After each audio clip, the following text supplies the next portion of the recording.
Band-level political organization. Society organized a band typically comprised foragers who were on hunting and gathering either for their banding. A few number and rare accidents. 100% form small groups consist of few families, shifting population. Bands lack formal leadership. Literally want to so far say that double had are no leadership. To quote one of his informants, of course, we have a headman. Each one of us headman over himself as a most band leader premius a first among equals, assume anyone first at all. Modesty, value trait, arrogance, competitiveness, not acceptable in society, characterized by reverse dominance. What leadership is the band societies, trances, subjects, shifting circumstance, for example, among portrait in North America, coordinate rabbit drives during the hunting season but take no leadership role otherwise. Some leaders are excellent mediatori who called on individuals are involved despite while others perceived are skilled shaman or future. Sears consult periodically. There are no formal office or roles succession. Made sense because male of corporation when essential to hunting M.K. Martin Barbara Burgeris pointed out rebuttal that gathering vegetable foods, which typically has views as a woman work, actually contribute a greater number of calories in most culture. Thus the most particular bands organized around groups or related women would be closer the norm. Indeed, in societies in which hunting is primary source of food, such as unite, women tend subordinate to men, while in women tend have rarely equal status in society that mainly gather plants for food. Law and band society. With these bands of people, disputes are typically resolved informally. There are no formal mediatory or organizational equivalent or court of law. A good mediatory may emerge or not. In some culture, doers are employed among anoint, for example, disappointments engage in duel using song in which drum in hand they chant insult each other. Before an audience, the audience select the better chanter and thereby win their dispute. Determine the cause and explain causes. Walk to center by camp and criticize the individuals by name using humor and subtle criticism. The group after most get allowed. A village, a relatively stable human community in terms of location and composition, that's a general large and a camp of dispersed hamlet. But small downtown or city, same village however only exists a few months, as they present a phase of annual cycle. For example, the band village of Kurdish herders in Central Asia. All throughout the term community uses small agricultural communities. It also applies to communities that engage fishing or other activities such as production of handcrafts of the mixed economics. In the fact of increasingly the case many parts of the world due to the diversity. Good afternoon, everyone. In this part of this video, Miss Sophia will discuss the non-kin associations. The facts and principles of marriage, residence, and descent exist in nearly all societies, and those societies use them in unique and creative ways to assign people to groups and to give those groups common tasks, interests, and identity.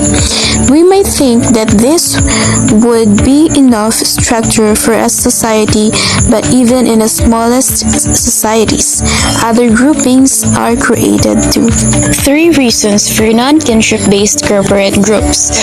First, to build larger or more dispersed groups, or to link people who would not be linked by kinship.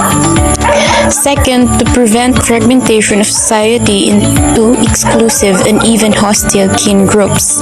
Third, to take advantage of actual commonalities between different kinds of people. Common non-kin principles for establishing corporate groups. These are the sex or gender and age or generation. Under the sex or gender, we have first gender division of labor. The gender division of labor, for example, assembles the sexes into production groups like hunters or gatherers.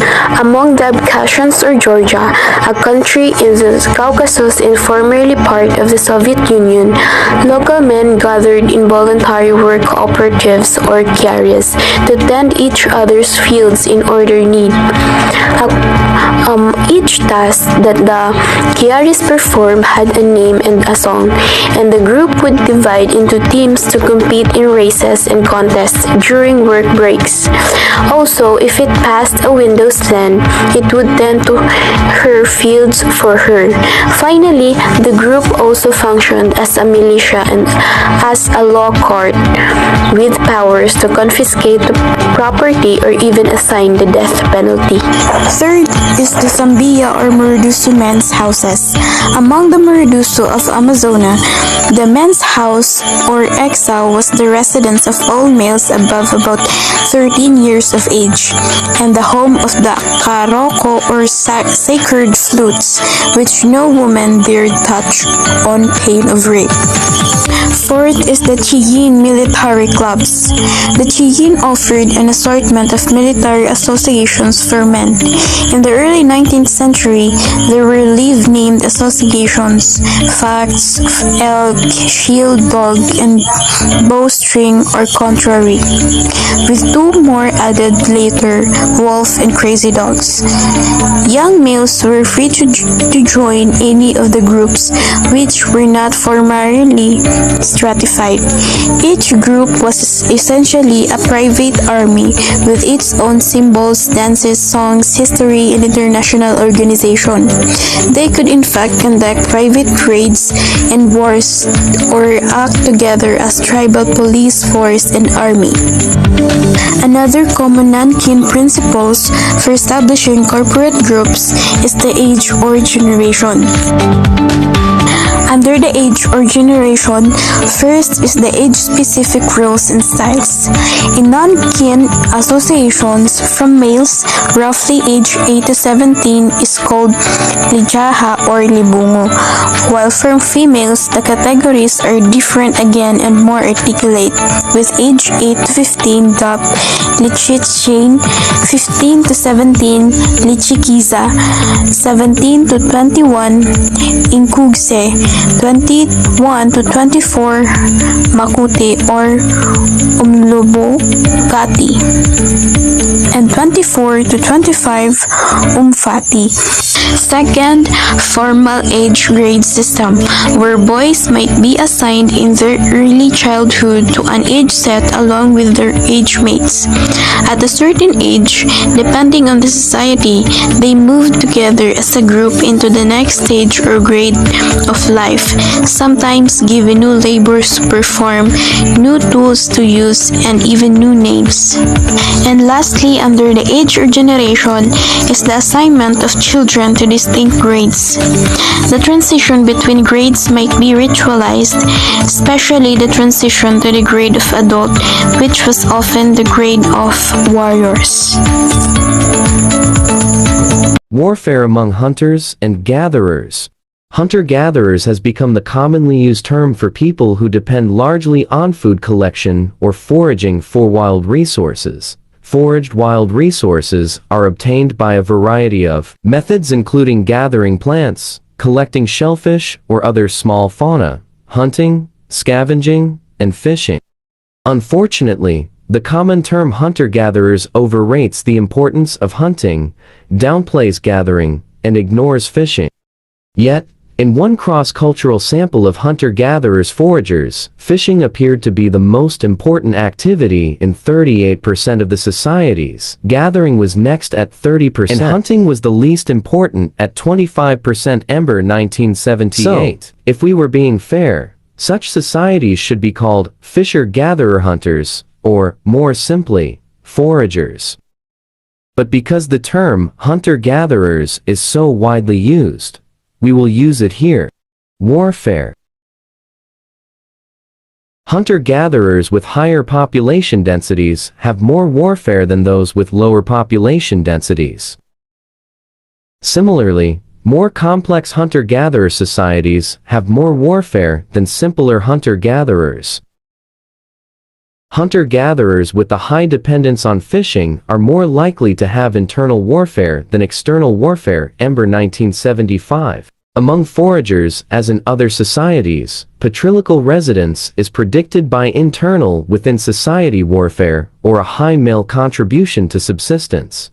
Matrilocality is predicted by a combination of purely external warfare and a high female contribution to subsistence. Ember 1975. Hi everyone, I'm Nicole Delume, so I'm here to discuss about warfare and the big man system.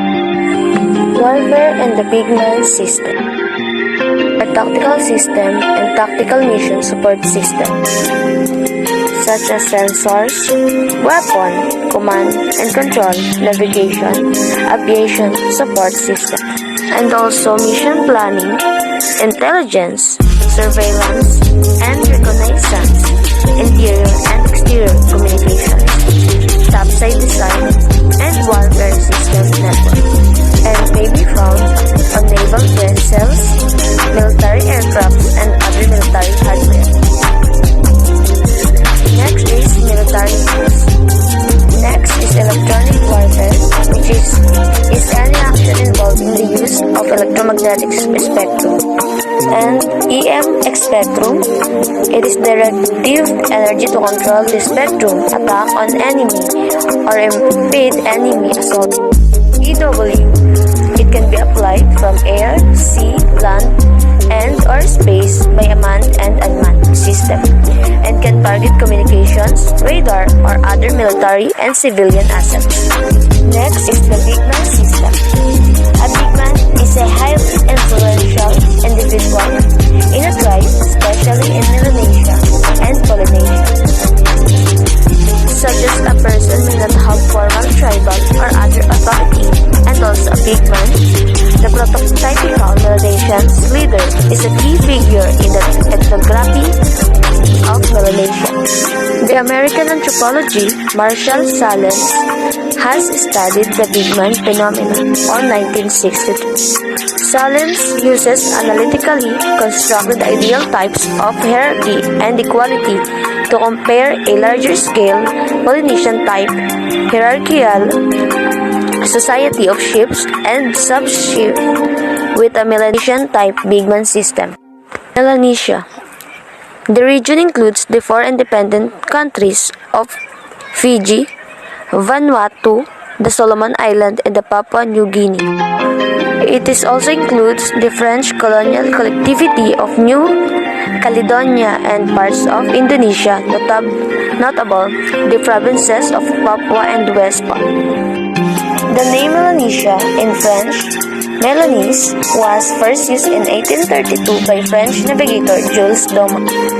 He coined the terms Melanesia and Micronesia along with pre-existing Polynesia to designate what he viewed rather as the three main ethnic and geographical regions forming the Pacific. Culture, in oceanic music and dance Melanesia, and dance reflects the big man. Socio-political structure, the region.